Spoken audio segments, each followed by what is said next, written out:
Okay, don't worry, That is guys. being voted Sorry, off. sorry for the quick like cut off. OBS just crashed. But back to what we were doing. So, this is Team 3309 A's robot. It's a pretty cool robot. It's a catapult, and it's one of the best executed catapults I've seen this season. Yeah. So let's talk about this a bit. I really like the idea of a catapult. It's really hard to get balls into it effectively at high speeds, but it should be the most consistent of any type of launcher. Yeah, I agree. Like it should be just the consistency should just blow everything away. Yeah. Yeah. But it's definitely hard to get it as efficient. On especially like on a motor powered kind of catapult. This one seems to have 4 motors on it, I think. Yeah. I believe Yeah, their 4 motors. launcher has 4 motors. The one thing that I would say would really benefit a robot like this is having something like a instead of using motors, you could use pneumatics. Well, with the 2 tank limit, pneumatics gonna be tend quite to hard. Yeah, but actuate not enough. but if you're able to make the actuations efficient, I think it's completely valid. I don't know. I'd be pretty impressed if someone was able to make a catapult powered by pneumatics. Yeah, completely. I'm not specifically talking about like powering the catapult by pneumatics, but rather indexing balls with pneumatics and stuff like that. Yeah, there's definitely uses you can do with balls, like having a gate that only allows balls in at certain points, and that being actuated by pneumatics. Yeah. That's definitely reasonable. But trying to do a full launcher with pneumatics would be pretty difficult. One thing that could be kind of interesting is if you only had 1 tank worth of if you're only using 1 tank for the rest of your pneumatics, Yeah. you could build a pretty interesting air spring. Yeah. If you wanted Right. if you wanted a perfectly tunable elastic like catapult or puncher that was perfectly tunable and never changed over time, you could build with 4 pistons and 1 air tank that was never depressurized a really interesting air spring that always that always pushed forward Yeah. with the same force every single time. That leaves you very, very susceptible to build quality issues. And you just attach to it. You attach a valve to it, and you just figure out exactly which psi you want to launch at, and then it'll just stay there until you fill it back up. That's interesting. Yeah. And so you say like exactly 79 psi away, and maybe 6 days, maybe a couple days later, you pump it again. But as long as there's no reasonable leaks. Yeah, we actually tried this, and I discussed this idea with Tabor before. It's actually really, really hard to like optimize the pressure because you have to push against this piston spring, so that the catapult will load with the motors. But then it takes so much power that um having trying to find a perfect pressure for the piston is just really hard. I wonder if anyone has done that yet. Yeah, and the other thing is justifying not having 1 air tank, like justifying having 1 air tank that's not being used, that's not fully being used, is pretty difficult to justify. But it's definitely like an interesting thing. And just one thing about catapults or any sort of stored elastic system is eventually you're going to start seeing a changing over time. Yeah. Yeah. And that was just kind of like one idea we were throwing around a while ago about how to effectively get around that. And it's almost certainly not the best answer to the problem. Yeah. But it's one interesting way of like if anyone was trying it, it could come out. You could get something that was beautiful and never changed over time. Mm-hmm. If you could get past a couple problems. Yeah. Okay, so our final segment for Break the Meta is going to be Gale Force's reveal. It's a bit old, but it's really cool.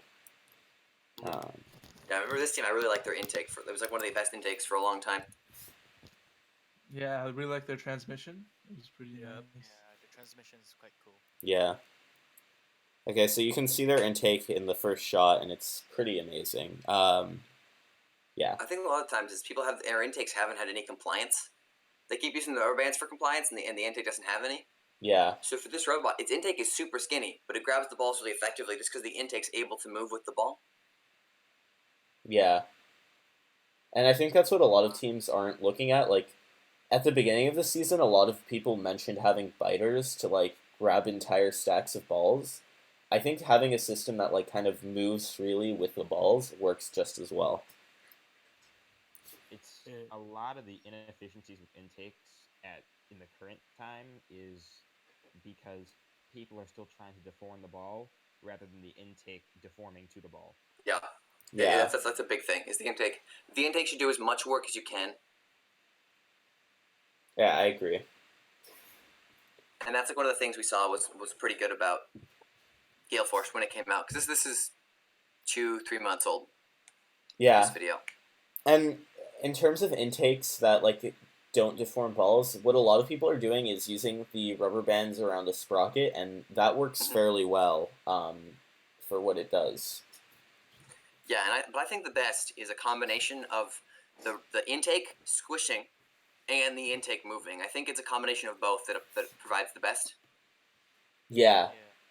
You want partially the intake to conform, but you also want the whole mechanism of the intake to move with the ball, because making it conform enough to get traction early on the ball and still maintain traction at the top of the ball means the rubber bands are like almost touching the axle, and that seems to be too much. You want a combination of the intake squishing in and the whole intake rising up in some way. Yeah. That seems to be the ones that I've been seeing as the best. Okay, so yeah. Let's move on to the next section. Let's discuss some different controversies in the VEX community between either all Omni wheels and two Omni wheels on the front and back and a centered traction wheel. Yeah. So, what are your opinions on this? I know we talked about this earlier, but the stream cut out. Hashtag thank you, Harrison. So, what do you guys think about the having all Omni drives versus two Omnis plus a centered wheel? I think that if you don't have a center traction wheel, you can certainly be pushed, and you will be really susceptible to defense, and that isn't a very good idea when you're on the field. Right.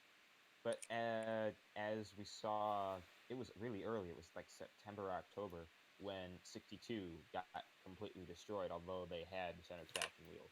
Yeah. They got T-boned. Yeah, it just didn't do enough. Yeah. So I think honestly, to be able to get out of a pinning situation may not be that bad in nothing but net because it's very defensive, but I think that it's pretty important as well to have the traction to stay in place. So really, I guess it's personal preference between all Omni and Omni with the centered traction. I'm not seeing a performance gain distinctly in either direction.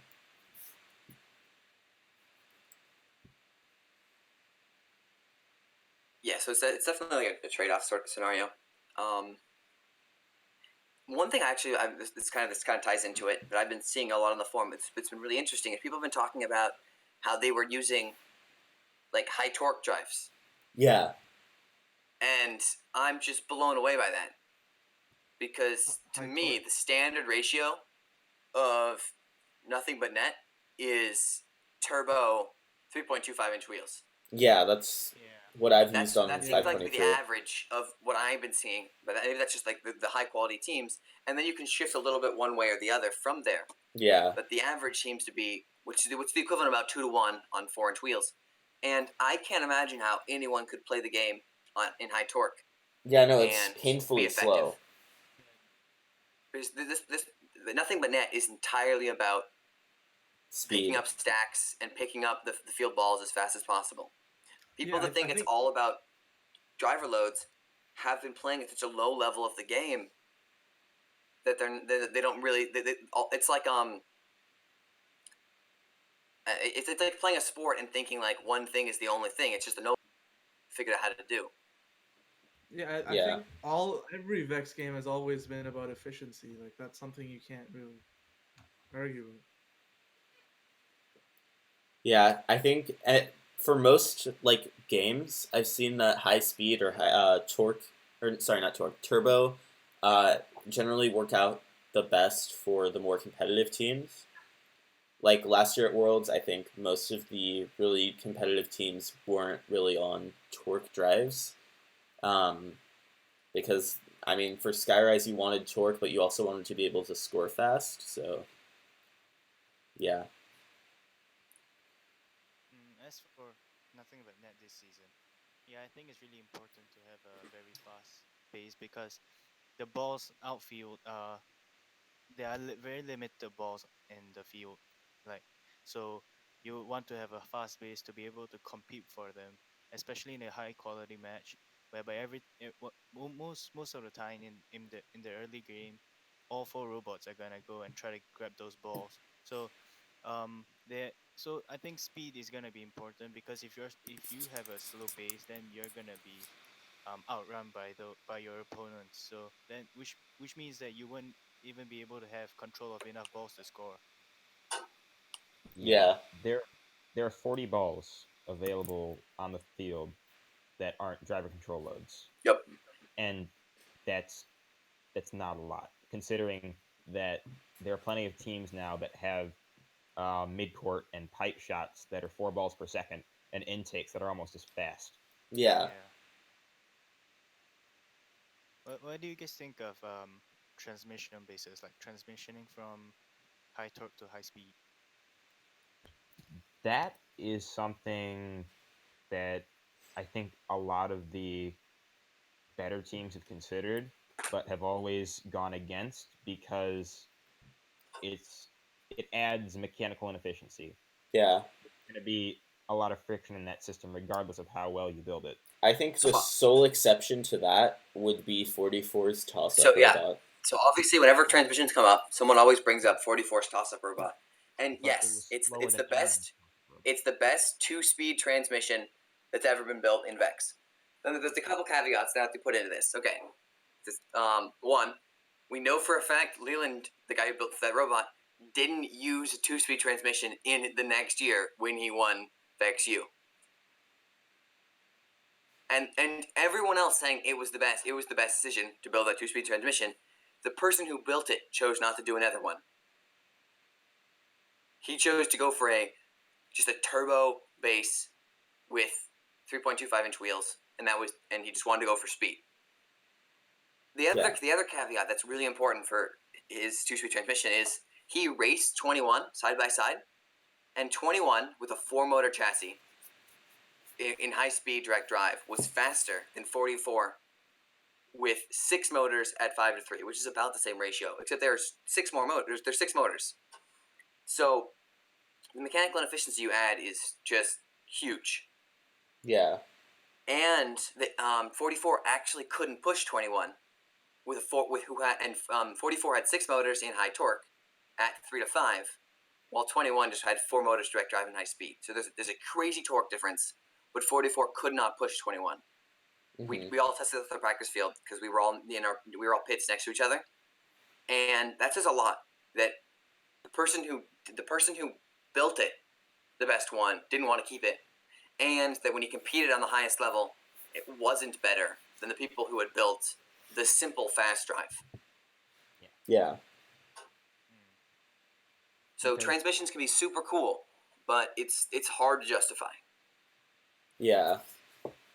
I agree with the fact that there are a lot of inefficiencies.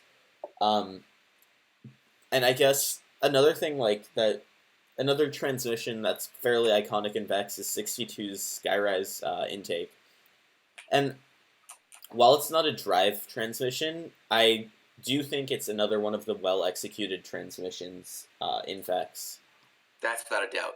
That thing was, and so 62 actually kept the robot together, and so I spent some time like looking at it and playing with it just a couple weeks ago, and it's still a year after I first saw it, like the most elegant and beautiful solution to that problem. Yeah. 62's robot last year is like a work of art. Yeah. Beautiful. Actually, so Tom, what did you think of it last year when you saw it? 62s. Yeah.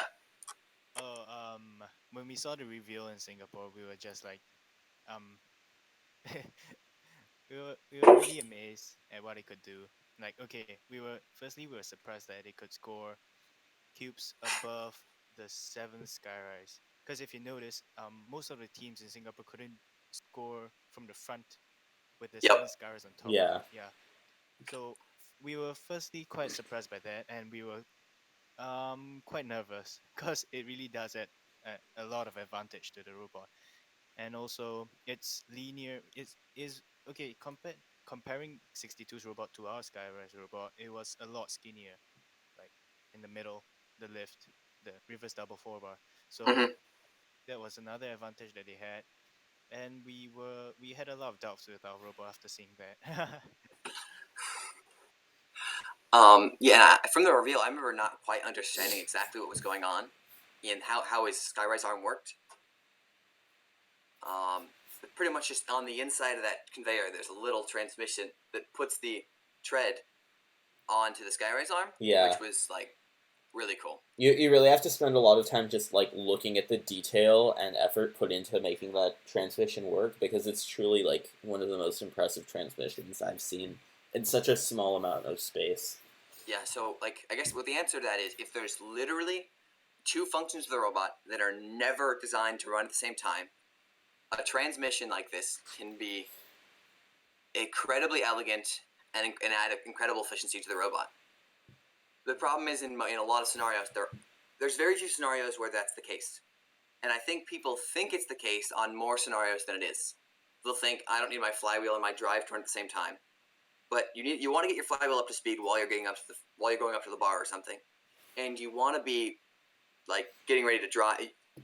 A lot of the times you think two things don't need to run at the same time when they really do.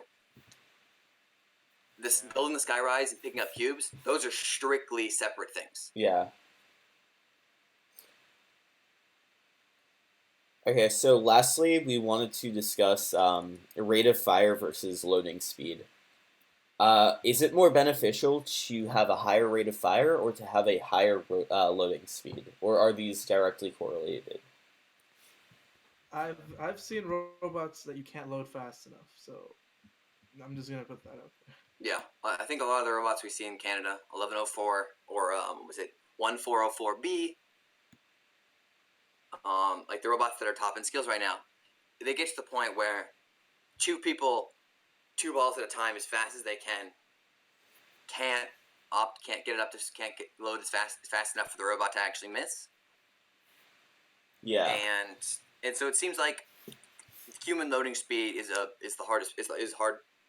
I know I was talking with Jacob about this, and he was having issues where his flywheel would be fine when he had a flywheel, but his intake couldn't keep up loading balls, and it's just like when you start pushing everything to the very edge, and you've optimized one system, your shooter, so much that it can handle any input ball speed. It's really interesting where the failures start coming up, because everything goes down to your slowest. If you can't load fast enough, if your intake can't load fast enough, whatever's slowest is the speed you're going to be running at. Yeah. Yeah. Usually, the most common limitations I see with high scoring robots these days is that the loading speed really isn't fast enough. So I think the most important part is that they have very effective.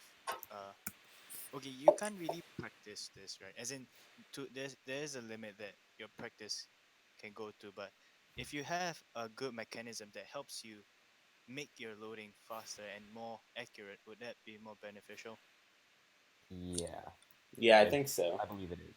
Yeah, so what I seem to be like, one of the things I've been pushing on all the teams that I've been like mentoring in any way is when it comes to loading, trying to load at the end of the system is not the solution. What you want to do is load into your intake, and then if your intake's not fast enough, make everything along the way so fast that it can handle you putting the balls in where they would go in normally. Yeah.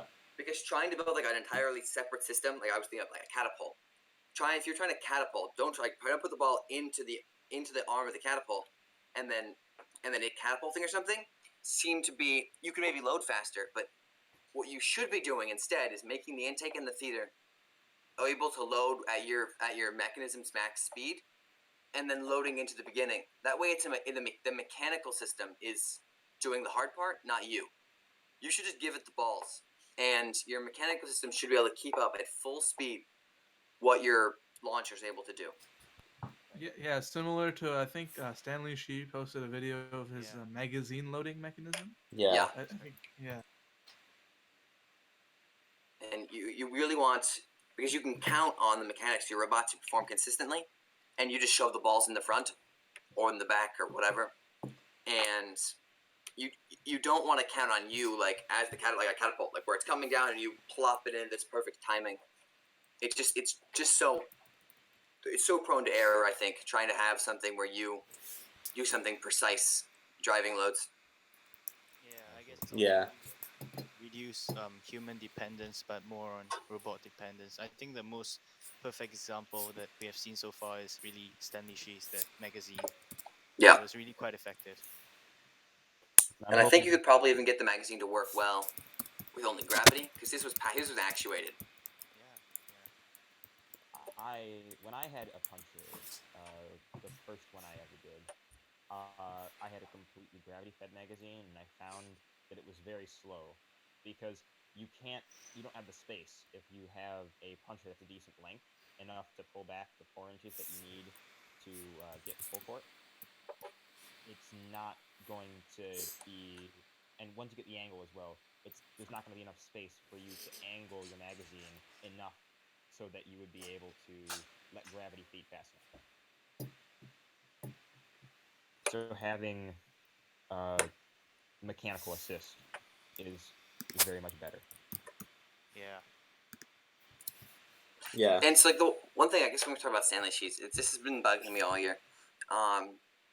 We see people like having 2 separate systems to shoot driver loads versus do close shots. And I feel like at the high level matches, there's going to be a lot of cases where you want to like hit some balls back to your tile, or grab a couple balls and go back to your tile to shoot, because there's going to be so few balls on the field at the end. You're going to have nothing. You're going to have no balls to pick up, and so you're going to go push someone that has 4 balls already. And so it seems like having your intake not attached to your full court robot, your full court shooter, is a mistake. Yeah. At high level, not being able to intake into what can do full court, so you can't like just drive back and shoot no matter what. Like we saw with 62 when they were being blocked so much. If they had just gone back to the tile and shot those 4 balls and then done it again and again, it would slow them down, but they would still work. And Yeah. And Stanley scares me on that.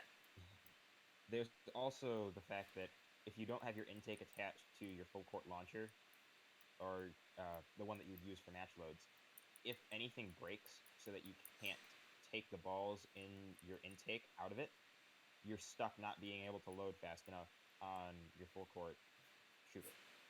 Yeah. Because you are limited by the possession rule. Yep. I guess in some ways the systems being separate is good, and it's also bad. Yeah, it's really good at this point in the season. Like, it's doing well. He hasn't run into any problems with this yet. But I think by the time we get to really high-level match play, having the 2 separate systems so that you can't full court with your where your intake comes from, it also means what we were talking about a second ago about using your intake to do your match loads and then just optimizing your intake to be able to handle it, means that you have to be doing manually anything you want to off of your full court. And that just doesn't seem to be, from what I've seen so far, the solution to that. Yeah. So we're kind of getting close to the end. So we try to wrapping it up with questions. Yeah. So, someone asked, fast close range flywheel or a 3-shot BNS catapult. I personally don't think that the BNS catapult is the best idea because but you're not able to actually accurately get all 3 of those balls in. I mean, so where's that video? I was showing that one video of the three earlier when we were discussing what we're talking about in the stream, and it was doing it pretty well. Yeah, it was. I believe at one point 917S had a 4-ball BNS catapult. Yeah. That was fairly accurate. So I'm gonna post. Slow. Just here's a link of an actually pretty decent. If anyone wants to take a look at it, 3-ball BNS catapult, and you can tell it's really a BNS catapult because it even has the same like the two motors rising up and down. You can see in the back of the robot. Yeah. And it's Team 64C, which I had not seen this at all, but it's actually my old high school team. Until I saw the video, I didn't know that this was what they were working on. Wow. And so it's actually really interesting.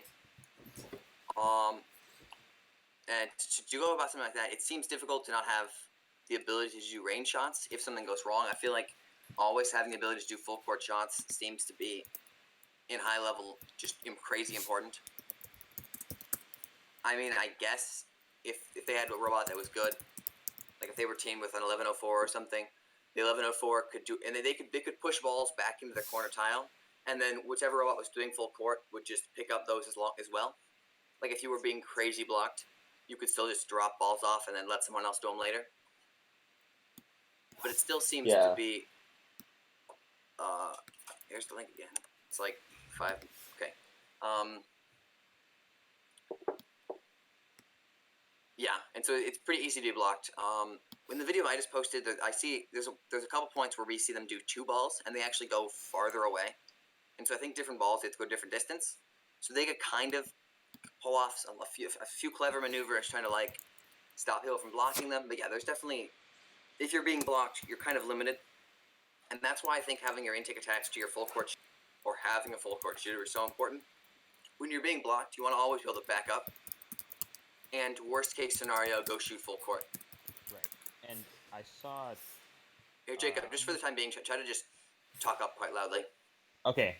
So, last time I saw Stanley, so before his current robot, he was shooting only from pipe.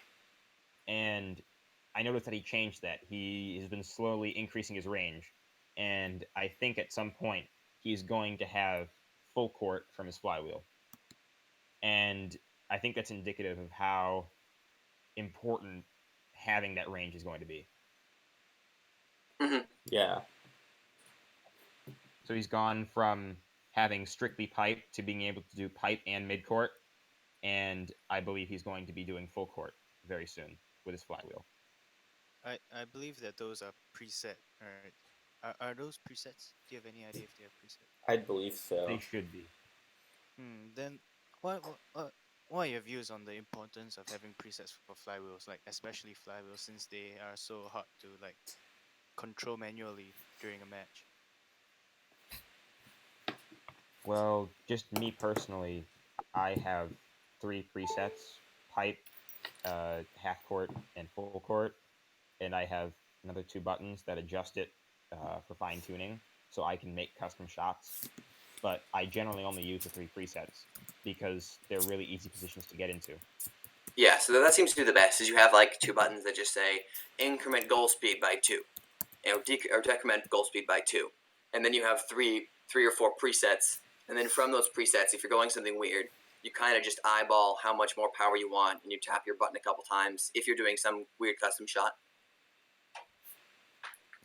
And Jacob, I'm just kind of curious: is your skills shot, is that your half court shot, or is that another 4th preset? It is, well, it depends. Programming skills is a 4th preset, whereas robot skills is the mid-court preset. Okay. Okay. Yeah. Is there anything else we wanted to kind of address? So one thing I'm kind of announcing, I said on the VEX forum, is that we're going to be showing a video. We're going to do another cast next week, and we're going to be doing a bunch of tests. So if you guys see anything on this Twitch, kind of ignore it up until the 21st. Yeah. We're going to be making sure that we get everything worked out. We might switch over who's hosting it.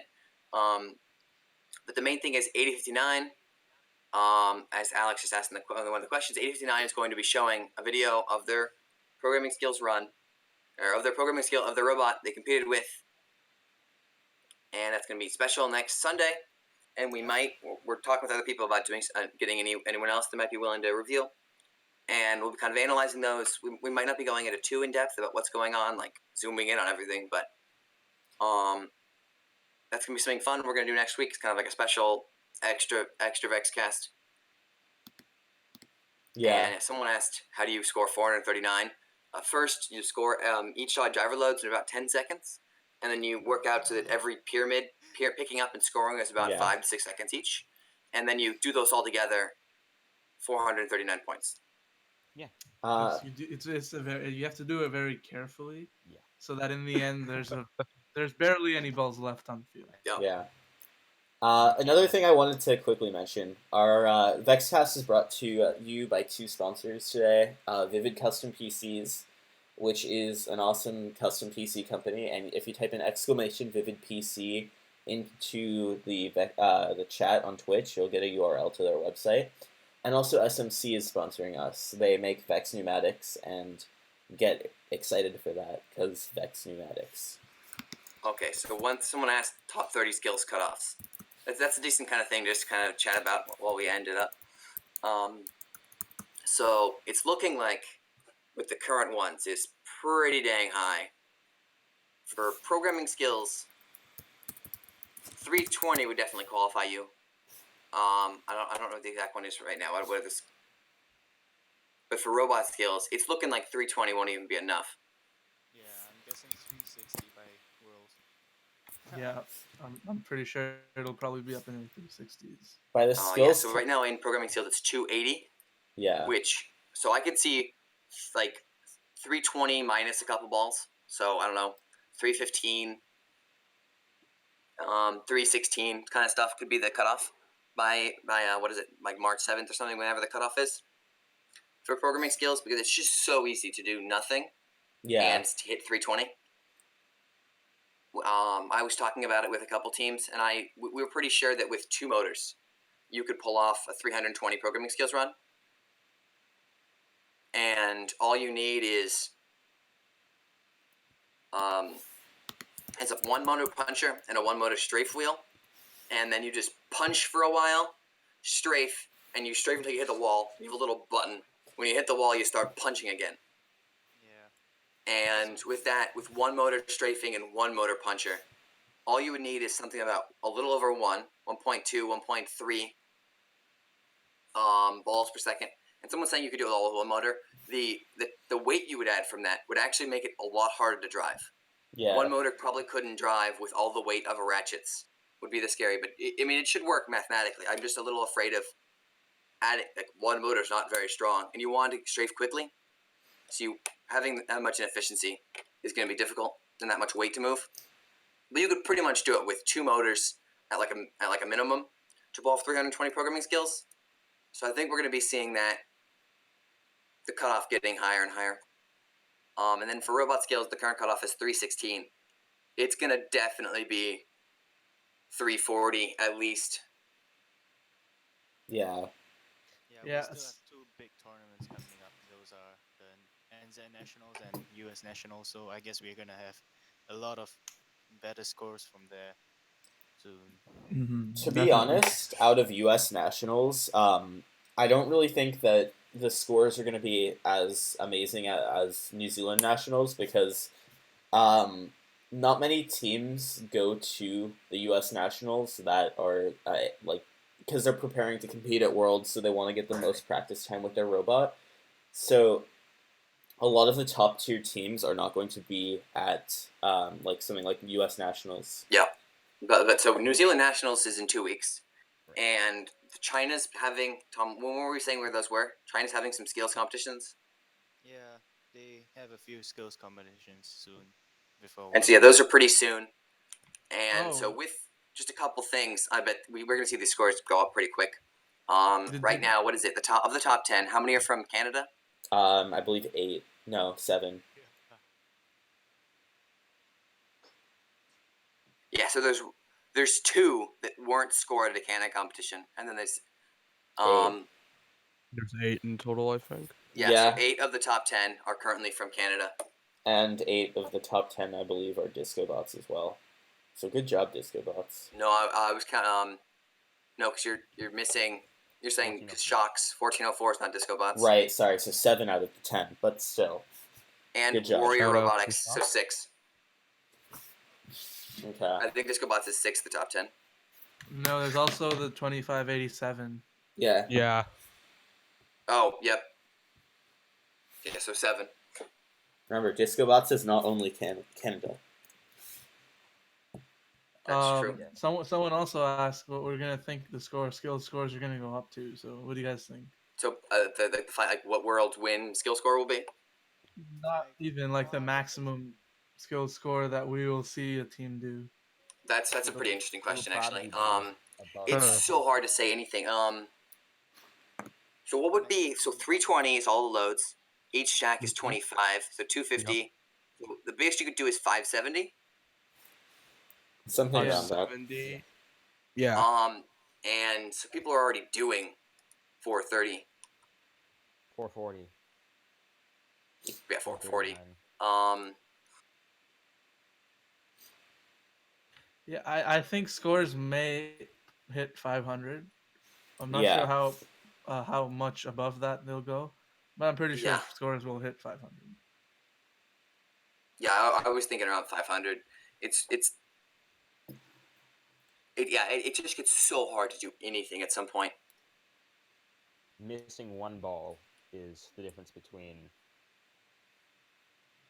making the high score and not making the high score. Especially because like if you're picking up Yeah. stacks and you miss one stack and all the balls spread out, if they hit other stacks, that screws up the rest of your run.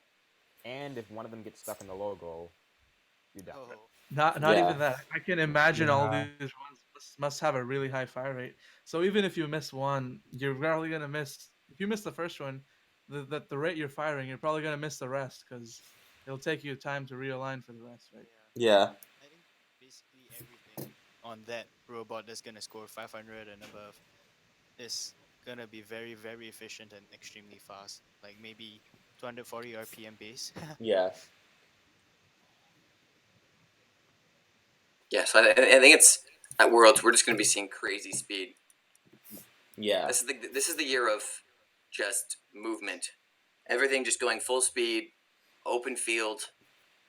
Because like last year in Skyrise, obviously there wasn't a physical obstruction, like there wasn't a wall, but the cubes were a wall. Yeah. Yeah, they were really Yep. good. Yeah. You couldn't move around that much. You were kind of limited. Everyone was a lot slower. Yeah. And that's even saying in VEXU, everyone was running 3.25 inch turbos. But at least most teams were. But all the cubes made it so you could not move around.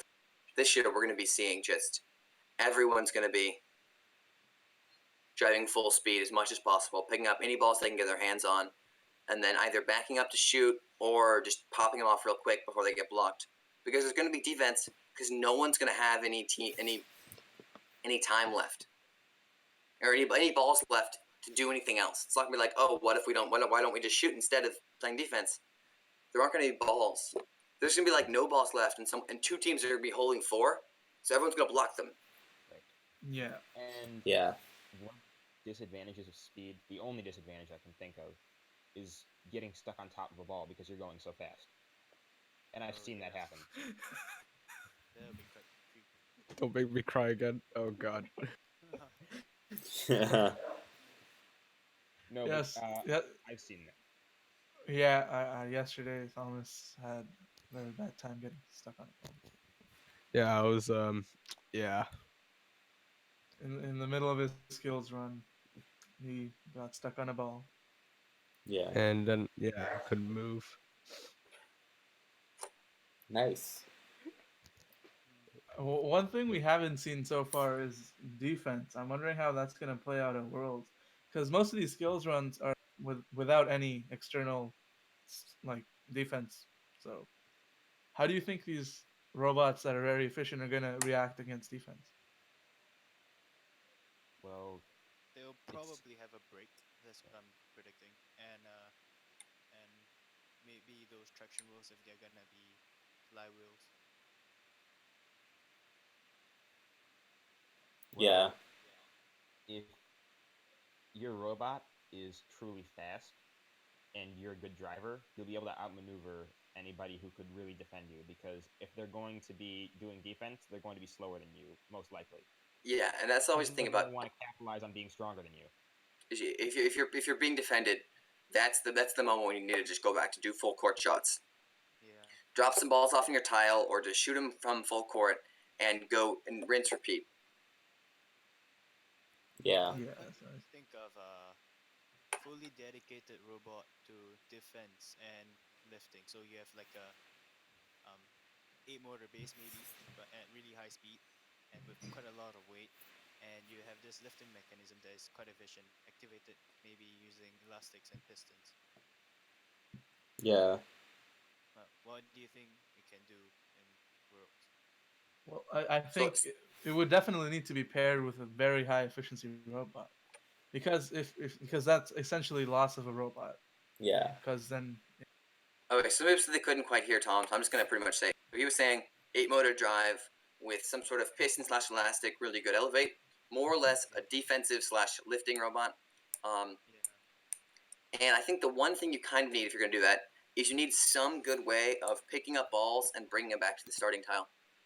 yeah, Because Yeah. you can just assume your teammate will be able to do those. But you need at the beginning of the match, every robot is going to grab a stack. If you're not grabbing one stack in the first 10 seconds of driver, you're doing something wrong because all the Yeah. stacks are going to be gone in 10 seconds of driver. Because so let's say everyone grabs one autonomous. There's only 6 left. Now everyone grabs one 5 seconds into the match. Now there's 2 left. mm, And that's assuming no one knocked over those 2 stacks. If your team doesn't grab a stack in autonomous and then doesn't grab a stack 10 seconds into the match, the disadvantage you're going to be at is just going to be crazy. So if you're going to have a defensive-oriented robot, you need a way, if you already have pistons, to just lock them in somewhere and bring them back to your tile. You need to gain control of those balls. Other than that, I could see an 8-motor base that was pretty fast and well-driven and that had some sort of elevate mechanism doing pretty well. Yeah. yeah, But you need a way to gain control of balls. Now, yeah. I agree. this brings up another point that I've only ever seen one truly good logo dumper, but they were really fast and really efficient at grabbing a pyramid and dumping it in the logo just to deny the other team points. And Yeah, this paired is smart. with a very good fielding robot that can score on the high goal, they were very effective. But I mean, it's so hard because that robot pretty much needs to dump 4 pyramids in for every one pyramid the other guy scores, right? Yeah. Mm-hmm. It's hard to be that much more efficient. Like to just imagine. The thing is to win. Like the whole point of strategy is you need to make a strategy that'll beat the best teams because beating the worst teams isn't helpful. You already could do that without a strategy. So I'm trying to imagine a robot that was 4 times as efficient at picking up and scoring into the low goal as 1104 is at scoring into the high goal. And I can't picture that being possible. Yeah, Because in 1 minute, they could do 6 stacks plus the driver loads. Yeah. That means that the robot that's 4 times efficient would have to do, let's say, like 8 stacks in like 5 seconds, yeah, 10 seconds. It doesn't seem feasible. yeah. It is not.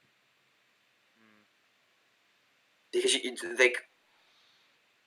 you have to be, because the amount of points you get from that is so bad. If you could somehow bring them back to your tile that quickly, then you could do something reasonable. You could do some cool stuff, bring them back to your tile, and scoring them all if you were just incredibly fast at it. But scoring the low goal just seems like what's a 1 to 5, 1 to 4 trade-off or something with how bonus balls work out. Yeah. It's really hard to justify. yeah,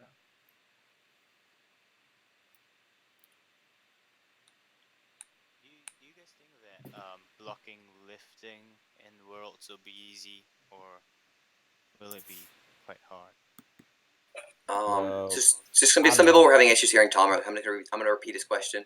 He was asking if blocking lifting, like elevating at Worlds, would be a big thing. Yeah. Abhinav, and I believe that in December, your 377 match, you were blocked from Crab was blocked from doing loads for quite a while, and Yeah. I'm pretty sure I that you could do the same for a lift. One so- one thing is that I forgot, like in that specific match, we forgot that both of our robots could do the loads. So while Prab was being blocked, I could have gone and done the loads myself. But yeah, I guess we learned a lesson there. Yeah. Yeah, and that's why having both robots able to do loads is just so incredibly important. And so yeah, blocking and lifting could definitely be helpful. It's hard to do because I think there's going to be so much time that you have to pretty much be blocking them and how I think the matches are going to work out. You'd have to be blocking them for 30, 40 seconds straight and never let them by once, because if they get by, they could just lift, because once they get into their safe zone. So it seems difficult, especially because one's already back there doing loads. So all you need is one more robot to sneak by you in 40 seconds and never give up advantage. To get someone to not get past you for 5 seconds is pretty easy. You just need like them to, you just get in one Yeah. position that's good and sit there. Yeah. But if they're trying to juke you, trying to make it so they can't get past you in 40 seconds is going to be incredibly difficult. But if you can pull it off in any way, pretty much, it will be incredibly powerful. Because how important lifts should be. But if you're blocking them from lifting, that means you're not lifting. So that means you think you've already won the match on balls. Yeah, I guess that would be the situation.